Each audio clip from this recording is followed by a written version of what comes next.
रीवा से एक बेहद चौंकाने वाली और गंभीर खबर सामने आई है, जिसने पूरे शहर में शासन प्रशासन की कार्यप्रणाली पर सवाल या निशान खड़े कर दिए हैं। खाद्य विभाग, जो खुद को पारदर्शिता और ईमानदारी का प्रतीक बताता है, आज गहरे विवादों में घिर गया है। मामला वार्ड क्रमांक 14 की सरकारी उचित मूल्य की दुकान से जुड़ा है, जिसके संचालक अशरफ अली को विभागीय अधिकारियों और स्थानीय जनप्रतिनिधियों द्वारा कथित रूप से लगातार प्रताड़ित किए जाने की खबर है। आरोप है कि इस निरंतर दबाव और मानसिक उत्पीड़न का खामियाजा इतना भयावह रहा कि अशरफ अली को अचानक ब्रेन हेमरेज हो गया और उन्हें नाजुक हालत में संजय गांधी अस्पताल रीवा में भर्ती कराना पड़ा। फिलहाल उनकी स्थिति गंभीर बनी हुई है और परिवारजन तथा स्थानीय लोग बेहद चिंतित हैं। जानकारी के मुताबिक अशरफ अली पर लंबे समय से खाद्य विभाग के क्षेत्रीय अधिकारी विनीत मिश्रा और वार्ड पार्षद रवि तिवारी द्वारा तरह तरह का दबाव डाला जा रहा था। बेवजह परेशान करने और अनावश्यक कार्यवाही की धमकी से दुकानदार मानसिक रूप से टूटने लगा था। लोगों का कहना है कि एक ईमानदार दुकानदार जो शासन की योजनाओं को धरातल पर लागू करने का जिम्मा उठाए बैठा था, उसी को सिस्टम ने असुरक्षित बना दिया। आखिर यह कैसी विडंबना है कि जनता तक सस्ती दरों पर अनाज पहुंचाने के लिए बनाए गए विक्रेता ही भ्रष्टाचार और दबाव के शिकार हो रहे हैं। यह घटना केवल अशरफ अली की व्यक्तिगत त्रासदी नहीं है, बल्कि पूरे सिस्टम पर एक गहरी चोट है।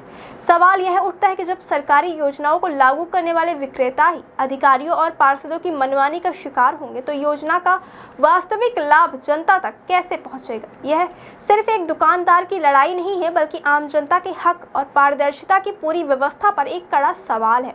घटना के बाद स्थानीय नागरिकों में आक्रोश है। लोग खुलकर यह मांग कर रहे हैं कि दोषी अधिकारियों पर और जनप्रतिनिधियों पर तत्काल कठोर कार्यवाही की जाए।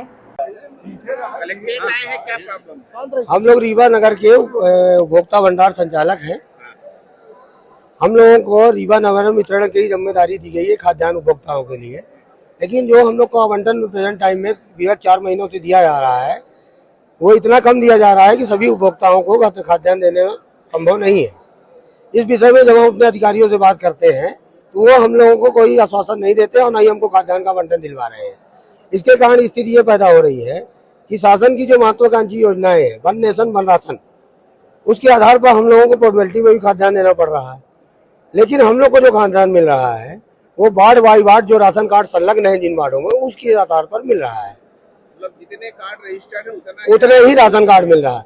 तो क्या है, पोर्टेबिलिटी के आधार पर हम किसी को मना तो कर नहीं सकते, वो खाद्यान्न ले जाते हैं। अंत में जो वार्डवासी हैं राशन लेने आते हैं, वो अगर राशन नहीं पाते तो वार्ड पार्षद और जनप्रतिनिधियों को लेकर दुकानों में आते हैं, वहां पर आकर भ्रष्टाचार करते हैं, टेंशन देते हैं वार्ड पार्षदों के और पब्लिक के द्वारा।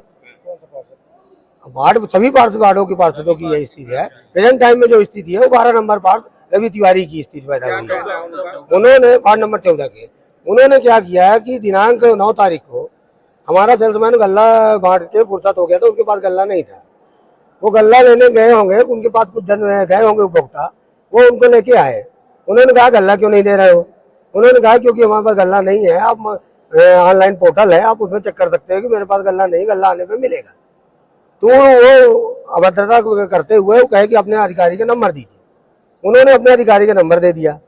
अधिकारी महोदय ने बिना सोचे समझे और बिना पोर्टल को चेक किए उस सेल्समैन को इतना खरी खोटी सुनाई, इतना कहा कि मैं तुमको जेल भेज दूंगा, तुम्हारे परिवार को नष्ट करवा दूंगा, ये कर दूंगा, वो कर देंगे, मतलब ऐसे ऐसे शब्द कहे कि दुकान के अंदर ही उसको ब्रेन हेमरेज हो गया।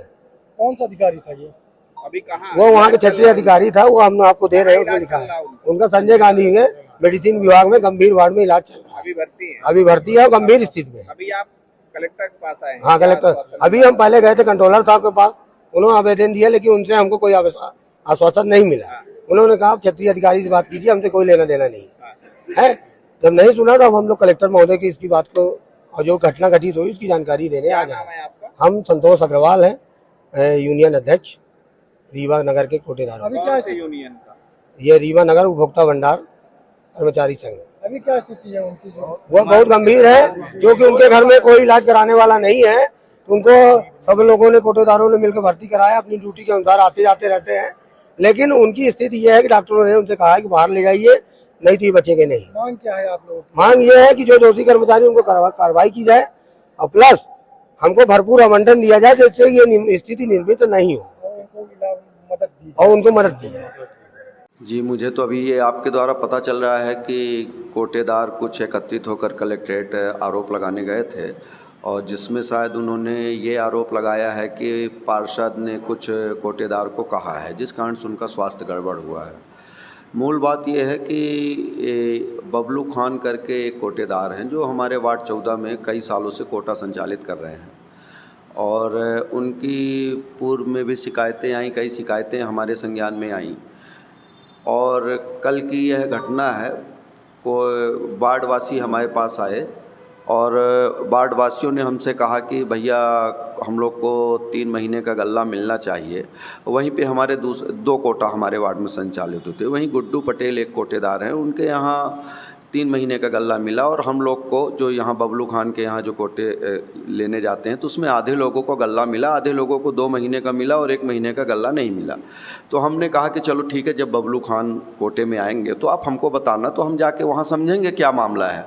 और उसके बाद हम लोगों ने फ़ोन किया तो हम वहाँ पे पहुँचे और पहुँचने के बाद हमने बबलू खान कोटेदार वहाँ पे खोले थे और कई लोग वहाँ पे 8-10 लोग वहाँ एकत्रित थे।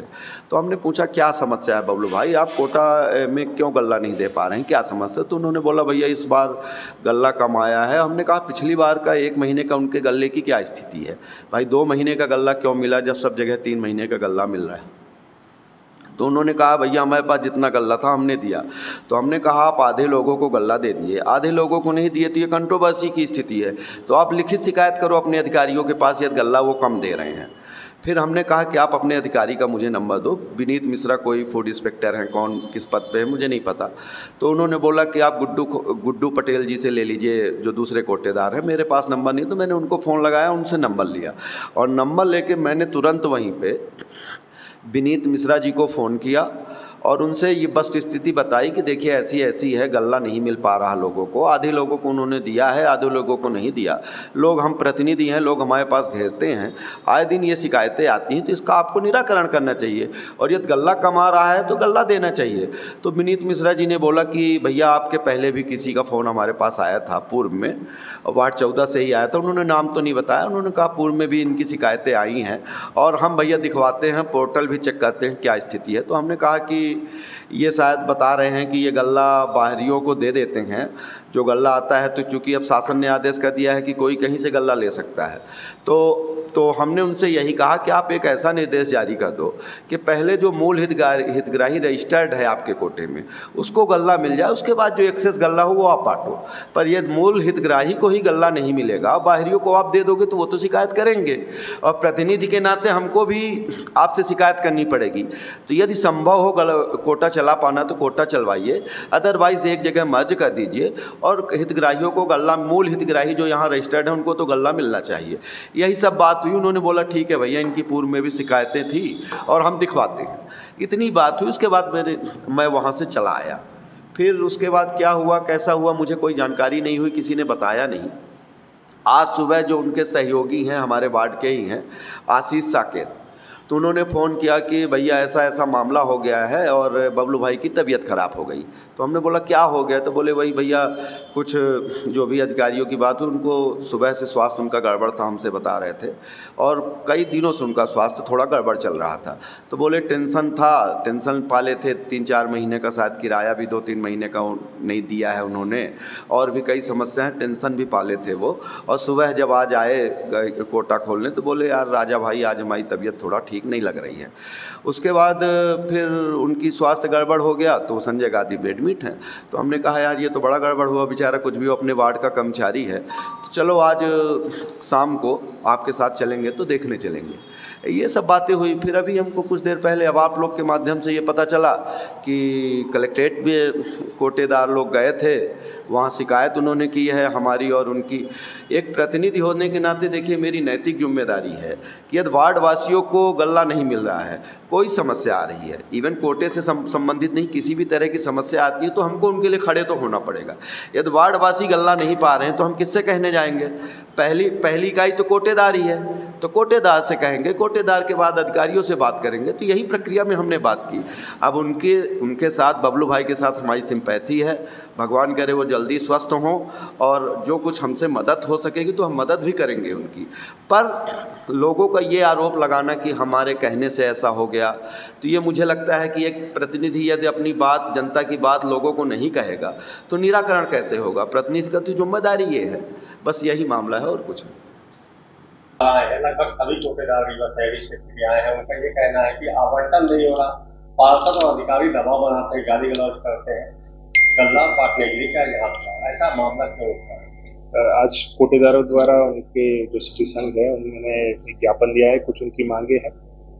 उस संबंध में उनका कहना है कि डिस्क्रिपेंसी आ रही है, जो extra one nation one ration card का जो एक्स्ट्रा आवंटन होता है, जो डिमांड जाती है उसके अनुरूप उनको नहीं मिल रहा है, इसलिए शॉर्ट हो जाता है जो स्टॉक है। जो लोगों की जनप्रतिनिधियों की शिकायत है वो कुछ अलग तरह की रहती है, तो दोनों साइड के कुछ कुछ इश्यूज है, जिसके लिए एडीएम को हमने निर्देशित कराया है कि उनकी कोटेदारों की एक बैठक रख के जनप्रतिनिधियों का इसमें सम्मिलित करके इसका विधिवत निराकरण किया जाए, ताकि अन्याय जो है वो कोटेदारों के ऊपर भी ना हो। पर जो कई बार शिकायतें आती है कि कोटेदारों द्वारा नहीं दिया जा रहा है व्यवस्थित रूप से खाद, लोगों की तरफ से भी इसका समाधान करें और कोटेदारों की भी इसमें सुनवाई हो सके। पार्षद के ऊपर धमकाने का आरोप लगाया है। एक कोटेदार को ब्रेन हेमरेज भी हुआ है, जो संजय गांधी में इलाज चल रहा है। उसमें भी उन्होंने दिया हुआ है कि आपको ब्रेन हेमरेज का कारण भी एक बार चेक कर लिया जाए, किस वजह से ये हुआ है। विधिवत उपचार के लिए भी हम उसमें प्रयास करेंगे अच्छे से अच्छा उपचार।